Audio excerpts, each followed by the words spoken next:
ہندو قوم کس نبی کی امت ہے اور کیا قرآن مجید میں ہندو قوم کا کوئی ذکر ہے؟ اسلام کی ابتدا کہاں سے ہوئی؟ السلام علیکم friend, welcome back to a new video. میں ہوں احمد زبیر اور آپ دیکھ رہے ہیں AZ فار اسلامک۔ آج کی اس ویڈیو میں ہم لوگ یہی جانیں گے کیا ہندو قوم جو ہے اس کا ذکر قرآن مجید میں آیا ہے، ہندو قوم کس نبی کی امت ہے اور اسلام کی ابتدا کہاں سے ہوئی تھی۔ اسلام کی ابتدا تب ہوئی تھی جب حضرت آدم علیہ السلام اس دنیا میں آئے تھے، جب اللہ پاک نے ان کو اس دنیا میں اتارا تھا۔ اور کس جگہ پہ اتارا تھا، کون سے ملک کی سرزمین پہ اتارا تھا، آج کی اس ویڈیو میں ہم یہی جانیں گے۔ تو چلتے ہیں ویڈیو کی طرف اور سنتے ہیں کہ حضرت آدم علیہ السلام کہاں پہ آئے تھے، اللہ پاک نے کون سے ملک کی سرزمین پہ ان کو بھیجا تھا، اس کے بعد بات کرتے ہیں۔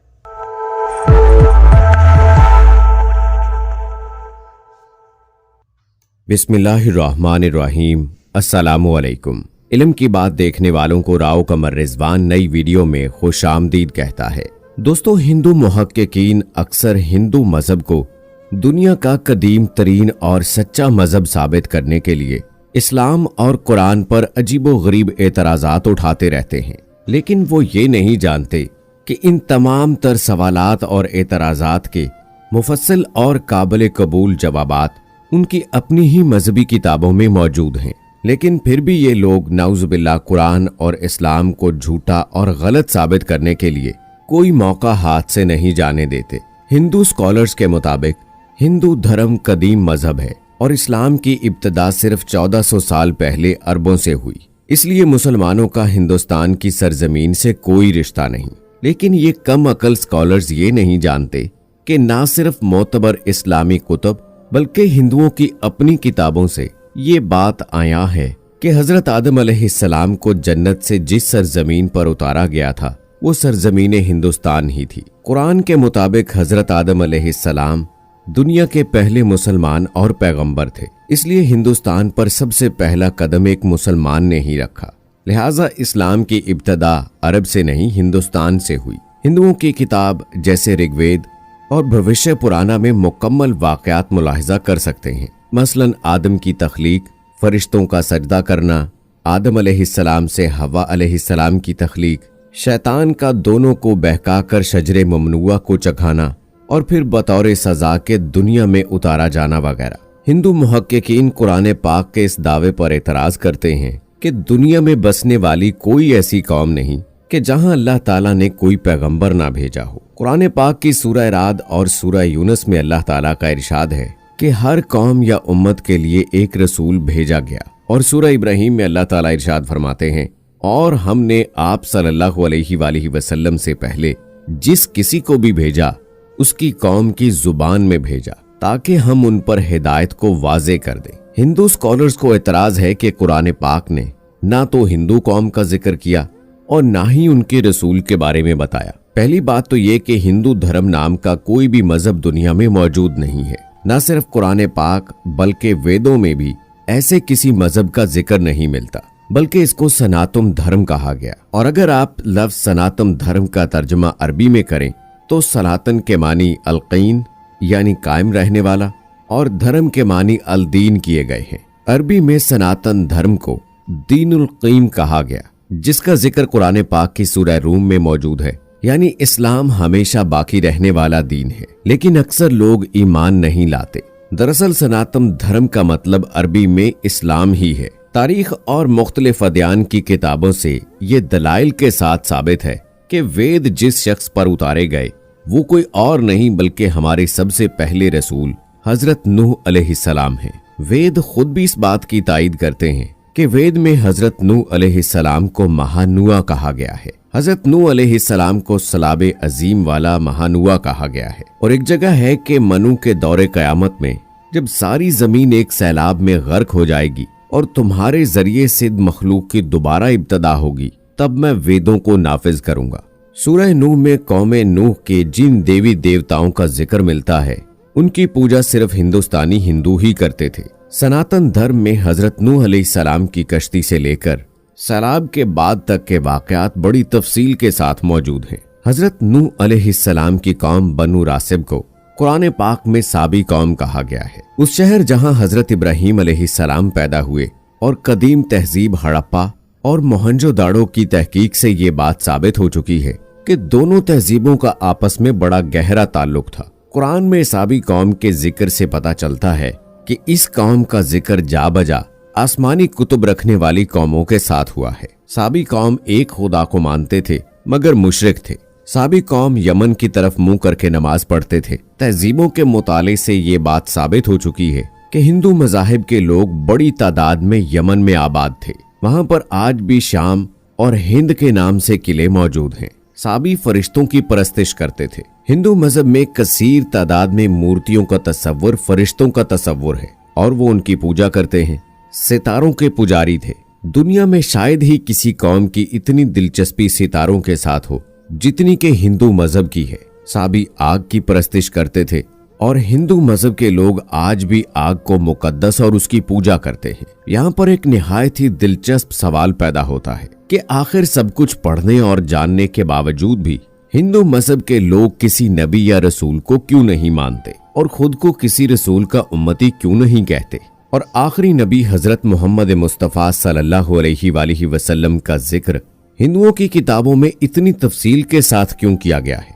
इसका जवाब एक हदीस मुबारका से मिलता है। बुखारी शरीफ की एक हदीस मुबारका है कि हजरत अबू सईद रज़ियल्लाहु ताला अन्हु से रिवायत है कि हजूर अकरम सल्लल्लाहु अलैहि वसल्लम ने फरमाया कि क़यामत के दिन हजरत नूह अलैहिस्सलाम को लाया जाएगा और उनसे पूछा जाएगा कि क्या तुमने अपनी कौम को अल्लाह का हुक्म पहुंचाया था। हजरत नूह अलैहिस्सलाम अर्ज करेंगे, बेशक ऐ मेरे मालिक। फिर उम्मत नूह से पूछा जाएगा कि क्या नूह ने मेरा पैगाम तुम लोगों तक पहुंचाया था। तो वो लोग इनकार करेंगे और कहेंगे कि हमारे पास कोई भी दर्स सुनाने वाला नहीं आया। और फिर नूह अलैहिस्सलाम से पूछा जाएगा कि तुम्हारी बात का गवाह कौन है। तो वो कहेंगे कि मोहम्मद मुस्तफ़ा सल्लल्लाहु अलैहि वसल्लम और उनकी उम्मत। फिर तुम लोगों को यानी उम्मत मोहम्मदिया को पेश किया जाएगा और तुम लोग गवाही देना कि हजरत नूह अलैहिस्सलाम ने अल्लाह ताला का पैगाम पहुंचा दिया था। इसके बाद आप सल्लल्लाहु अलैहि वसल्लम ने सूरह बकरा की आयत नंबर 143 पढ़ी, जिसमें अल्लाह तबारक व तआला इरशाद फरमाते हैं, और इसी तरह हमने तुम्हें उम्मत वस्त बना दिया ताकि तुम लोगों पर गवाह रहो और रसूल तुम पर गवाह रहें। इस हदीस मुबारका से ये बात साबित होती है कि हिंदू लोग कभी किसी को नबी या रसूल नहीं मानेंगे। लिहाजा इस्लाम ही दुनिया का अव्वलीन मजहब है जिसे हजरत आदम अलैहिस्सलाम से लेकर हजरत मोहम्मद मुस्तफ़ा सल्लल्लाहु अलैहि वसल्लम तक कमोबेश 1,24,000 नबी और रसूल आए। हिंदुस्तान का असल मजहब इस्लाम ही था जो बिगाड़ के बाद अपनी असल शक्ल खो चुका। चुनाचे सहाबा कराम रिजवानुल्लाहुम अजमाइन और दीगर बुजुर्गान दीन ने अपनी जिम्मेदारी को बाखूबी अंजाम दिया, लेकिन अफसोस पिछली कई सदियों से मुसलमानों ने अपनी इस दायाना जिम्मेदारी से गफलत बरती, जिसकी वजह से आज रोजाना हजारों हिंदू मरने की वजह से हमेशा हमेशा के लिए जहन्नुम और दर्दनाक अजाब का शिकार हो रहे हैं, क्योंकि हम इस कलमे के अलमबरदार होने के बावजूद इन हिंदुओं तक अल्लाह का पैगाम नहीं पहुंचाते हैं, जिसकी वजह से हिंदू अपने सच्चे परवरदिगार को पहचाने बगैर ही दुनिया से चले जाते हैं और कयामत के दिन मुसलमानों से पैगाम ना पहुंचाने के बारे में पूछा जाएगा। और आखिर में मैं चंद आयात कुरान पाक की और कुछ वेद की किताब से जिक्र करता हूं, जिससे सनातन धर्म का तौहीदी धर्म होना साबित है। सूरह शोरा में है, इसकी किसी चीज से मुशाबहत नहीं। यजुर्वेद में लिखा है, इस परमेश्वर की कोई मूर्ति नहीं बन सकती।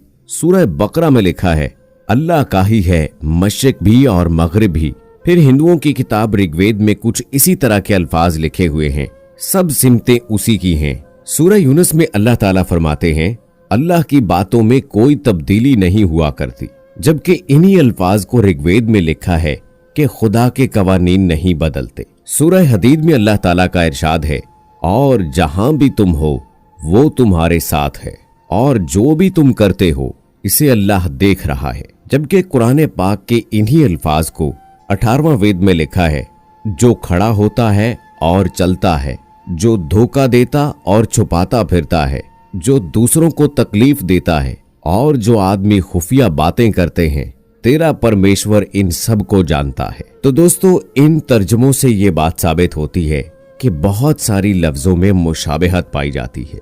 इससे ये बात साबित होती है कि दीन इस्लाम ही सबसे कदीम मजहब है और यही क़यामत तक रहेगा। उम्मीद है दोस्तों कि हमारी आज की ये वीडियो आपको पसंद आई होगी। आज की इस तहकीकी वीडियो के बारे में अपनी राय कमेंट बॉक्स में ज़रूर दीजिएगा। मज़ीद ऐसी वीडियोस के लिए हमारा चैनल इल्म की बात अभी सब्सक्राइब कर लें। मिलते हैं अगली वीडियो में, तब तक के लिए अल्लाह हाफिज़। हाँ तो फ्रेंड, उम्मीद करता हूँ आपको आज के जितने भी सवाल स्टार्ट में मैंने बताए हैं उन सवालों के जवाब आपको आज मिल चुके होंगे कि हज़रत आदम अलैहिस्सलाम को जिस मुल्क की सरजमीन पर उतारा गया था वो हिंदुस्तान की सरजमीन थी। और हिंदू कौम जो है, हिंदू कौम किसी भी रसूल और नबी को नहीं मानती। क्यों नहीं मानती, आज की इस वीडियो में आपको पता चल ही चुका है। और इस्लाम की इब्तिदा जो है वो हिंदुस्तान की सरजमीन से हुई थी। और इसके अलावा मैं आपको बताता चलूँ कि अल्लाह पाक ने जितने भी नबी और पैगंबर भेजे हैं, जिस जिस कौम पे भेजे हैं उसी की ज़बान में भेजे हैं। ये नहीं कि कोई किसी की ज़बान और है तो उनके नबी की ज़बान और है, नहीं। उसी ज़बान में जिस ज़बान की वो कौम थी, जिस कौम जो ज़बान इस्तेमाल करती थी, उसी कौम में अल्लाह पाक ने उनकी तरफ नबी भी भेजे ताकि उन पे इस्लाम वाज़ेह हो जाए। तो उम्मीद करता हूँ आपको आज की ये वीडियो पसंद आई होगी। और ख़वातीन और हज़रात, आपको एक और बात बताता चलूँ कि इल्म की बात एक इंफॉर्मेटिव और इन्फॉर्मेशन देने वाला चैनल है। आप उसको भी जाके सब्सक्राइब कर सकते हैं और उनकी वीडियोस को भी वहाँ पे जाके वॉच कर सकते हैं। उनका जो है वीडियो का लिंक, इसी वीडियो का लिंक जो होगा, ओरिजिनल वीडियो का लिंक, वो आपको डिस्क्रिप्शन में मिल जाएगा। आप जाके उसको भी देख सकते हैं। तो उम्मीद करता हूँ आपको आज की ये वीडियो पसंद आई होगी। अगर आपको ये वीडियो पसंद आई है प्लीज़ चैनल को सब्सक्राइब कीजिएगा, साथ ही साथ बेल आइकन को ज़रूर दबाइएगा ताकि हमारे आने वाली न्यू वीडियो आपको जल्द से जल्द मिल जाए। तो मुझे दीजिएगा अगली वीडियो तक के लिए इजाज़त। अल्लाह हाफिज़।